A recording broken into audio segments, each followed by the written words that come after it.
Third wave में ऐसा कहा जा रहा है कि कपड़े का मास्क कम इस्तेमाल करें या ना ही इस्तेमाल करें। घर पे अगर आपको कोई संक्रमित नहीं है तो आप बेशक कपड़े का भी मास्क पहन लेंगे तो वो भी ठीक रहेगा। बट लेकिन अगर आप बाहर निकल रहे हैं और ऑफिस जा रहे हैं या पब्लिक गैदरिंग्स में जा रहे हैं सोशल, तो वहाँ पे तो आपको प्रेफरेबली N95 ही पहनना है। रैपिड टेस्ट के अक्सर जो आप कह लीजिए रिजल्ट्स होते हैं वो कितने एक्यूरेट होते हैं? क्योंकि देखिए अगेन जो रैपिड टेस्ट है वो एक सेंसिटिव टेस्ट है, मतलब कि उसकी जो स्पेसिफिसिटी है वो बहुत कम है, that is only around 50%। Okay, उसका मतलब ये है कि अगर आप 100 कोविड पॉजिटिव पेशेंट्स में रैट करेंगे तो 50 में ही पॉजिटिव आएगा और 50 में नेगेटिव आएगा। ओके। नमस्कार, स्टेट टाइम्स में आप सबका स्वागत है। मैं हूं अमर चौहान।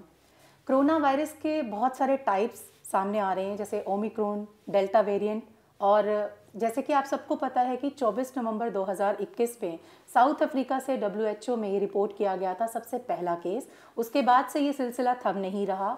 भारत में भी लगभग 500 से अधिक केस हो चुके हैं। जम्मू कश्मीर की बात करें तो हाल ही में 3 केस जम्मू कश्मीर में भी ओमिक्रॉन के देखे गए हैं। सो इसी मुद्दे पर बातचीत करने के लिए हमारे साथ आज मौजूद हैं प्रोफेसर और head of department chest disease doctor Rahul Gupta. Sir, welcome to State Times. नमस्कार जी। सर, एक तो हम जानना चाहते हैं कि सबको पता है कोरोना वायरस के ये टाइप्स हैं, वेरिएंट है डिफरेंट, लाइक डेल्टा है या ओमिक्रॉन है। सो ये हमारी पब्लिक को आप बताइए कितने डेंजरस हैं ये? देखिए जैसे आपने बताया कि साउथ अफ्रीका में फर्स्ट ये डिटेक्टेड हुआ ओमिक्रॉन वायरस, उसके बाद हमारे WHO ने भी बोला कि this is a variant of concern जी। और वर्ल्ड वाइड इस टाइम पे ओमिक्रॉन डेल्टा वायरस के ओवरलैप कर रहा है या ओवरशैडो कर रहा है। रिगार्डिंग द, जैसे कि पहले तो हम वही बात कर लें अगर कि वायरस क्या म्यूटेट करता है। देखो ये mRNA वायरस है, तो ये वायरस की एक कैरेक्टरिस्टिक होता है कि वो म्यूटेट करेगा। म्यूटेशंस किसी में कम म्यूटेशंस आएंगी, कभी किसी में ज़्यादा म्यूटेशंस आएंगी, और जिस वायरस में अराउंड जो ओमिक्रॉन है उसमें अब 40 म्यूटेशंस आई हैं स्पाइक प्रोटीन में। जी। रिगार्डिंग द क्लिनिकल सिम्टम्स और क्लिनिकल प्रोफाइल ऑफ पेशेंट्स जो डेल्टा वायरस में डेल्टा या डेल्टा प्लस के साथ थे या ओमिक्रॉन के साथ थे, वो काफ़ी डिफरेंट आ रहे हैं हमारे पास। जैसे कि ओमिक्रॉन में it's like more of a seasonal flu कह लें आप, या फ्लू लाइक सिम्टम्स ज़्यादा प्रिडोमिनेंट हैं, like fever, body ache, sore throat, running nose, headache, malaise, these are the symptoms. Fortunately जो ओमिक्रॉन के से जो पेशेंट्स को हो रहा है तो उसमें एक तो ऑक्सीजन लंग्स की इन्वॉल्वमेंट कम हो रही है, ऑक्सीजन सैचुरेशन फॉल नहीं कर रही है, और हॉस्पिटलाइजेशन भी उसके अकॉर्डिंगली कम है जी। पर ओमिक्रॉन वायरस का एक ये कैरेक्टरिस्टिक है कि वो ट्रांसमिटेबल बहुत है, इन्फेक्टिविटी बहुत है। अगर वो एक पेशेंट को है तो वो आर फैक्टर जो कहते हैं वो आर फैक्टर 3 to 4 है, कि जाने कि वो एक पेशेंट 4 बंदों को इन्फेक्ट कर सकता है। तो उसका आर फैक्टर ज़्यादा आ रहा है, तो उसकी वजह से number of cases world wide, जैसे कल इंडिया में 3.5 लाख केसेस थे, तो वो केसेस काफ़ी बढ़ रहे हैं। इवन इन जम्मू ऑल्सो हम देख रहे हैं कि 5,000 5,500 केसेस JNK में भी आ रहे हैं। तो दिस इज़ बिकॉज, लेकिन फॉर्चुनेटली हमारे पास एट प्रेजेंट हॉस्पिटलाइजेशन कम है, सिवियरिटी ऑफ द डिजीज़ कम है। अगेन मोर्टेलिटी थोड़ी सी हो रही है, लेकिन मोर्टेलिटी जो हम देख रहे हैं वो उन पेशेंट्स में हो रही है कि जो कोमॉर्बिड कंडीशंस के साथ हैं या जो वैक्सीनेटेड नहीं है। और एट प्रेजेंट ऐसा नहीं है कि आप बोलें कि डेल्टा वायरस नहीं है, डेल्टा भी प्रेवेलेंट है जम्मू में और ओमिक्रॉन भी प्रेवेलेंट है। तो सर दोनों में डिफरेंस क्या है? जैसे मैंने बताया कि ओमिक्रॉन के बारे में हमने बात की, डेल्टा में क्या है, again symptoms fever, body aches, लेकिन डेल्टा में लंग की इन्वॉल्वमेंट ज़्यादा रहती है। और उसकी जब लंग की इन्वॉल्वमेंट होगी फिर खांसी होना, सांस लेने में तकलीफ होना या ऑक्सीजन लेवल फॉल करना, तो वो चीज़ है। उसमें सिवियरिटी ऑफ द डिजीज ज़्यादा है कंपेयर टू ओमिक्रॉन, तो वो चीज़ को है। और हम देख रहे हैं, इनफैक्ट डेली देख रहे हैं कि कुछ पेशेंट्स डेल्टा के भी हमारे पास आ रहे हैं जिनकी लंग इन्वॉल्वमेंट है, पर majority of the patients at present वो ओमिक्रॉन से आ रहे हैं जी। जिस तरह से आपने सिम्टम्स बताए ओमिक्रॉन के, फीवर है, कफ है, या जिस तरह से है ना लाइट से माइल्ड से सिम्टम्स हैं, तो क्या ये एक गंभीर बीमारी आगे चल के हो सकती है ओमिक्रॉन से? बिल्कुल हो सकती है। यही चीज़ सरकार समझाने की कोशिश कर रही है कि we should not take omicron lightly, though symptoms are very mild और मॉडरेट सिम्टम्स हैं, जी। बट बिकॉज वायरस म्यूटेट करता है, वी डोंट नो कि कल वायरस में और कौन सी म्यूटेशन आ जाए और जिससे ये भी सिवियर हो जाए और लंग्स की इन्वॉल्वमेंट होना शुरू हो जाए। तो इसीलिए गवर्नमेंट जो है वो स्ट्रेस कर रही है कि आप कोविड एप्रोप्रिएट बिहेवियर को फॉलो करें और वैक्सीनेशन को लगवाएं। Right sir. सर, जिस तरह से अभी वैक्सीन्स चल रही हैं, अलग अलग वैक्सीन्स आई हुई हैं, तो क्या लगता है ओमिक्रॉन के लिए ये वैक्सीन्स इफेक्टिव हैं?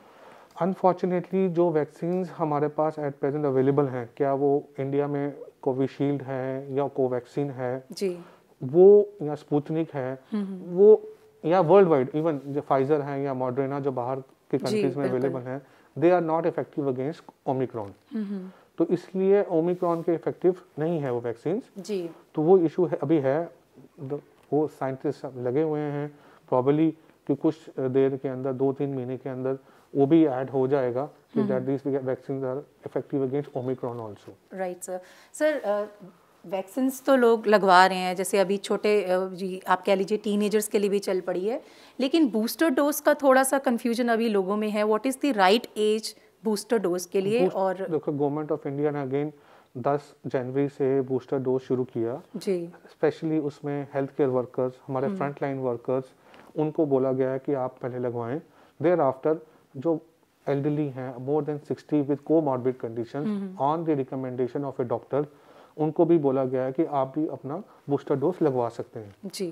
तो इनिशियली तो वहाँ पे शुरू हुआ है, तो probably they will reduce the age gap also कि जो पेशेंट्स विद कोमॉर्बिड कंडीशंस हैं अबव 40 या 45 उनको भी लगना शुरू हो जाएगा। जी, तो मुझे लगता है कि थोड़ा सा जो कन्फ्यूजन था ज़रूर लोगों का दूर हुआ होगा। अब बात करते हैं मास्क की। पिछली वेव में, सेकेंड वेव में अक्सर लोगों को कहा गया था कि आप घर में बनाए गए मास्क, कपड़े का मास्क भी आप इस्तेमाल कर सकते हैं, लेकिन थर्ड वेव में ऐसा कहा जा रहा है कि कपड़े का मास्क कम इस्तेमाल करें या ना ही इस्तेमाल करें। तो आपसे जानना चाहते हैं कि सबसे बेहतर मास्क कौन सा रहेगा? देखिए सबसे बेटर मास्क अपनी प्रोटेक्शन के लिए वो तो N95 मास्क है जी, दैट इज द बेस्ट। ठीक है, देयर आफ्टर आपके पास ट्रिपल लेयर मास्क जो हैं, अगर आप ट्रिपल लेयर मास्क पहन लें जी, तो वो भी इफेक्टिव है। देखिए आप कहीं घर पे हैं, घर पे अगर आपको कोई संक्रमित नहीं है तो आप बेशक कपड़े का भी मास्क पहन लेंगे तो वो भी ठीक रहेगा। ठीक है, बट लेकिन अगर आप बाहर निकल रहे हैं और ऑफिस जा रहे हैं या पब्लिक गैदरिंग्स में जा रहे हैं सोशल, तो वहाँ पे तो आपको प्रेफरेबली N95 ही पहनना है और इंडोर गैदरिंग्स को थोड़ा अवॉइड करना है। ओके। सो यहाँ पर हम भी आपसे यही कहना चाहेंगे कि प्लीज़, जिस तरह से डॉक्टर साहब ने कहा कि घर पे आप कपड़े का मास्क पहन सकते हैं, लेकिन अगर आप बाज़ार या गैदरिंग वाली जगह जाते हैं तो वहाँ N95 मास्क ज़रूर पहनें। सर, आपसे अब हम जानना चाहते हैं कि रैपिड टेस्ट के अक्सर जो आप कह लीजिए रिजल्ट्स होते हैं वो कितने एक्यूरेट होते हैं, क्योंकि आए दिन लोग करवाते हैं, आज पॉजिटिव आया, उसके बाद 2 दिन बाद करवाते हैं तो नेगेटिव, तो वो कन्फ्यूजन लोगों में लगातार बना रहा है। देखिए अगेन जो रैपिड टेस्ट है वो एक सेंसिटिव टेस्ट है, मतलब कि उसकी जो स्पेसिफिसिटी है वो बहुत कम है, that is only around 50%। Okay. उसका मतलब ये है कि अगर आप 100 कोविड पॉजिटिव पेशेंट्स में रैट करेंगे तो 50 में ही पॉजिटिव आएगा और 50 में नेगेटिव आएगा। ओके। तो उसकी क्योंकि सेंसिटिविटी बड़ी कम है। ठीक है, तो लेकिन अगर पेशेंट्स का वायरल लोड ज़्यादा है तो वो कैच कर लेता है रैपिड में, अगर वायरल लोड कम है या आपके फॉल्टी टेक्निक है तो वो नहीं करता है। जी। जैसे कि मैं आपको आज का ही एग्जांपल दूंगा। आज हमारा पेशेंट एक था जिसका हमने प्रोसीजर करना था, उसका 2 दिन पहले हमने रैट किया, वो नेगेटिव आया। ओके। हमने उसका RT-PCR कराया, वो पॉजिटिव आ गया। तो ये कंफ्यूजन रहती है। तो बिकॉज इस टाइम थोड़ा सा कम्युनिटी स्प्रेड भी है, तो रैट की इतनी ज़्यादा सेंसिटिविटी नहीं है, you can not rely just on rat. पर अगर आपको सिम्टम्स हैं और अगर even rat is negative, you should go for RT-PCR। What mean तब तक आप अपने आप को थोड़ा आइसोलेट करें। इवन RT-PCR की sensitivity is around 70-75%। That means still 25% patient ऐसे भी होंगे जो RT-PCR में भी नेगेटिव आएंगे, लेकिन उनको भी कोविड होगा। ओके। तो इसीलिए थोड़ा सा आपको क्लिनिकली असेसमेंट करना जरूरी है, हाँ, अपनी मॉनिटरिंग करना जरूरी है जी, वो चीज़ है। जी सर, सीजनल फ्लू है, जिस तरह से विंटर्स हैं और सर्दी, जुकाम, बुखार, खांसी बहुत ही आम सी बीमारी जो सदियों से चलती आ रही है, बट जिस तरह से आपने ओमिक्रॉन के भी सिम्टम्स बताए वो भी सेम है, तो एक आम आदमी कैसे पता लगा सकेगा कि उसकी जो आप कह लीजिए इलनेस है वो सीवियर हो रही है या नॉर्मल है? देखिए ये ना सीजनल फ्लू या ओमिक्रॉन के जो सिम्टम्स हैं या इसको डिफ्रेंशिएट करना बहुत मुश्किल है जी। As a clinician, because symptoms बिल्कुल सेम है। बिल्कुल। ठीक है, तो इसको इसलिए लेकिन गवर्नमेंट ऑफ इंडिया ने एक रखा है कि किसी पेशेंट को भी फीवर है उसको आप मान के चलिए कि वो कोविड है, अगर अनटिल अनलेस प्रूव अदरवाइज तो आप उसके लिए आप रैपिड टेस्ट कराएं या आरटीपीसीआर कराएं। अगर वो नेगेटिव है तो देन आप या थोड़ा स्टिल इवन मैंने आपको जैसे बता दिया कि then also you should take all precautions, isolation करना है या मेडिकेशन करनी है, मास्क पहनना है, वो पहन के रखना जी। It's only based on the test we can differentiate कि वेदर इट इज कोविड और अ सीजनल फ्लू। बिल्कुल राइट। फिर हम आगे जीन सीक्वेंसिंग की तरफ बढ़ें तो हमें पता चलेगा कि ये डेल्टा है या ओमिक्रॉन है, that is another different issue.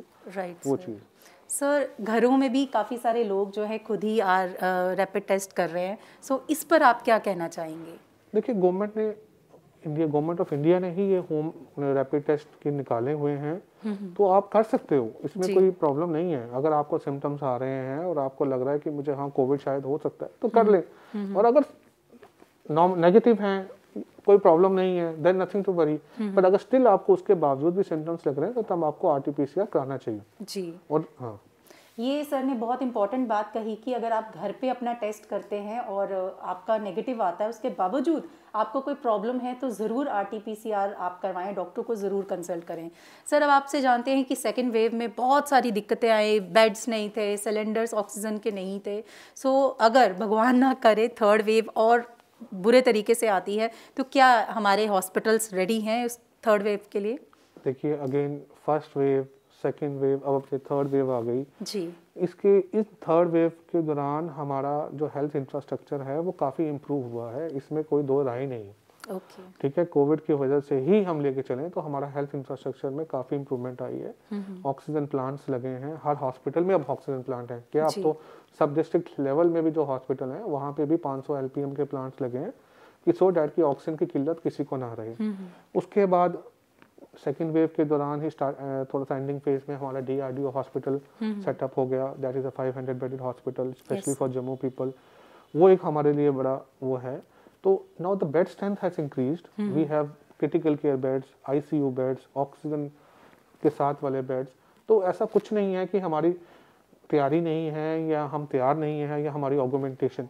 Unfortunately क्या होता है जब एक वेव आएगी या एक पीक आएगा, नोबडी नोस कि दिस इज ऑल बताना कि एक्सेसमेंट होती है कि हाँ भाई इतने केस आएंगे, इतने आएंगे। तो उस टाइम पे जैसे लास्ट टाइम हमारे पास उस पहली वेव में हमारे पास 150-200 पेशेंट एडमिट हुआ था फर्स्ट वेव में। सेकेंड वेव में हमारे पास 1000 पेशेंट एडमिट हो गया तो अब इस टाइम पे कितने आएंगे, कैसे आएंगे, ये तो विद टाइम बताएगा। बिल्कुल। हम जितनी भी तैयारी कर लें जब पीक आती है तो वो बड़ा कम हो जाता है। But we are prepared, we have तो काफ़ी हमारे पास स्ट्रेंथनिंग है इस बार हॉस्पिटलाइज में, कोई इशू नहीं होना चाहिए एंड वी होप कि ऐसी रिक्वायरमेंट ना पड़े जी। तो इसलिए कंपैरेटिवली लास्ट टाइम से कंपैरेटिवली तो ऑब्वियसली वी हैव, मैं बता रहा हूँ बहुत फर्क है। पहले जब फर्स्ट वेव में तो पीपी किट्स का ही इतना इशू था, मास्क का इतना इशू था, now things have gone. Oxygen का इशू आया सेकंड वेव में क्योंकि हम प्रिपेयर्ड थे पर इतने ज़्यादा हमें मालूम नहीं था कि इतना वायरस विरुलेंट होगा, तो जितनी सिवियरिटी ऑफ डिजीज होगी तो ऑक्सीजन का रहा। अब उसके बाद हमने ऑक्सीजन को और बढ़ाया है। नाउ हमारे हर हॉस्पिटल में, मैं वही बता रहा हूँ कि सब डिस्ट्रिक्ट हॉस्पिटल में भी 500 एलपीएम का ऑक्सीजन प्लांट है, तो जिसके वजह थिंग्स हैव चेंज्ड। तो इसलिए ऐसे ऑक्सीजन की रिक्वायरमेंट, बेड्स की रिक्वायरमेंट, आई डोंट थिंक कि ऐसी प्रॉब्लम अब होनी चाहिए अंटिल अनलेस कि एक ह्यूज बम ब्लास्ट हो जाए, तो दैट इज समथिंग डिफरेंट। जी, हम भी उम्मीद करते हैं कि आने वाले टाइम पर इस तरह से पब्लिक का भी पूरा सपोर्ट। सर, ये तो पूरी कॉन्वर्सेशन थी, अभी जाने से पहले आप स्टेट टाइम्स के माध्यम से हमारी पब्लिक को क्या कहना चाहेंगे? मैं पब्लिक से गुजारिश करना चाहूँगा कि प्लीज़ कोविड एप्रोप्रिएट बिहेवियर को फॉलो करें, ज़रूरत पड़ने पे ही घर से बाहर निकलें और इंडोर गैदरिंग्स को अवॉइड करें, वेंटिलेटेड रूम्स रखें, क्रॉस वेंटिलेशन रखें जहाँ पे भी आप जाएं, और वैक्सीनेशन लगवाएं।